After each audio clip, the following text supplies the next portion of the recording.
Hello friends, আজকে তাড়াহুড়ো করে আমি তোমাদেরকে কচুর শাক কাটাটা সেদ্ধটাও দেখাতে পারলাম না। চলো, ভুল হয়েছে। তো আমি কচুর শাকটাকে ভালো করে কেটে ধুয়ে আমি জল ঝরিয়ে রেখেছি। এবার দেখতে পাচ্ছ মাছের মাথা, এটা অবশ্যই ইলিশ মাছের মাথা। তো আমি নুন হলুদ ভালো করে মাখিয়ে এটাকে আমি তেলে ভেজে নেব। তো তার জন্য আমার কড়াই গরম হয়ে গেছে, আমি সর্ষের তেল দিয়ে দিলাম। সর্ষের তেলটা গরম হলে আমি মাছের মাথাগুলো আস্তে আস্তে ছেড়ে দেব। মাছের মাথা রয়েছে, সাথে তেল রয়েছে, আমি খুব ভালো করে ভেজে তুলে নেব। দেখো, লাল লাল করে ভেজে নিয়েছি। ইলিশ মাছের মাথা দিয়ে কচুর শাক করলে খুবই ভালো লাগে। এবার আমি এর মধ্যে দিয়ে দেবো 2 শুকনো লঙ্কা আর 1 চামচ গোটা জিরে। গোটা জিরেটা একটু ভাজা হলে আমি এর মধ্যে ভালো করে নেড়ে নিলাম।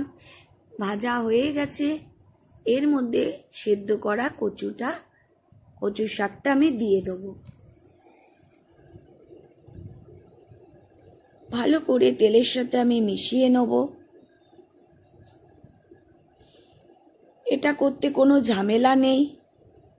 এবার এর মধ্যে আমি পরিমাণ মতন 1 চামচ নুন দিয়ে দিলাম, আর সাথে দেবো 1 চামচ হলুদ গুঁড়ো।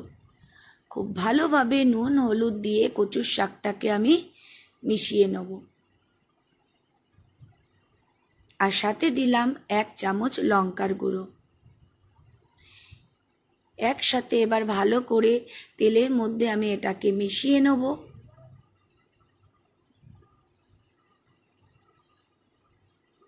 এটা রান্না করতে একদমই কোনো ঝামেলা নেই।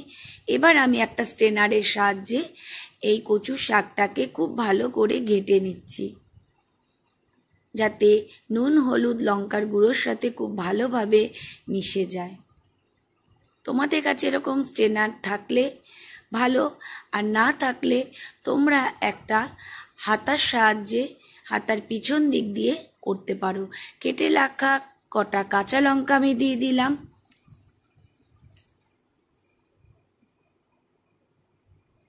কাঁচা লঙ্কা আলাদা ফ্লেভার আছে, যার জন্যের গন্ধটাও সুন্দর লাগে। আর দিতে হবে সবার শেষে 1 চামচ জিরের গুঁড়ো। জিরের গুঁড়ো দিয়ে আমি মশলাটাকে কচুর শাকটাকে খুব ভালোভাবে কষে নিলাম। এটা খুব নিম আঁচে ভালো করে কষতে হবে। এবার আমি দিয়ে দেবো ভেজে রাখা মাছের মাথাগুলো। ভালো করে মাছের মাথাগুলো ভেঙে ভেঙে দেবো, যাতে কচুর শাকের সাথে খুব ভালোভাবে মিশে যায়। এটা না ভেঙে দিলে এর টেস্টটা ভালো আসবে না, তাহলে বোঝাই যাবে না যে কচুর শাক দিয়ে ইলিশ মাছ রান্না হয়েছে। দেখো, খুব ভালোভাবে আমি মিশিয়ে নিয়েছি কচুর শাকের সাথে ইলিশ মাছটা। এবার আমি দেবো স্বাদের জন্য 1 চামচ, ছোট চামচের 1 চামচ চিনি। আবারও আমি খুব ভালো করে মিশিয়ে নেব। তোমরা চাইলে 1/2 চামচও দিতে পারো, কিন্তু এটা একটু মিষ্টি মিষ্টি হলে খেতে ভালো লাগে। দেখো, আমার রান্না কমপ্লিট হয়ে গেছে। এই রান্নার কোনো ঝামেলা নেই, যেমন দেখছো সেরকমই বানিয়ে তোমরাও খেতে পারো। ইলিশ মাছ খাওয়ার পর মাথাটা থাকে, সেই মাথা দিয়ে এইভাবে কচুর শাক তোমরা রান্না করো। ভালো লাগলে অবশ্যই লাইক করো, কমেন্টস করো, সাবস্ক্রাইব করো। দেখার জন্য তোমাদের সবাইকে আমার তরফ থেকে অনেক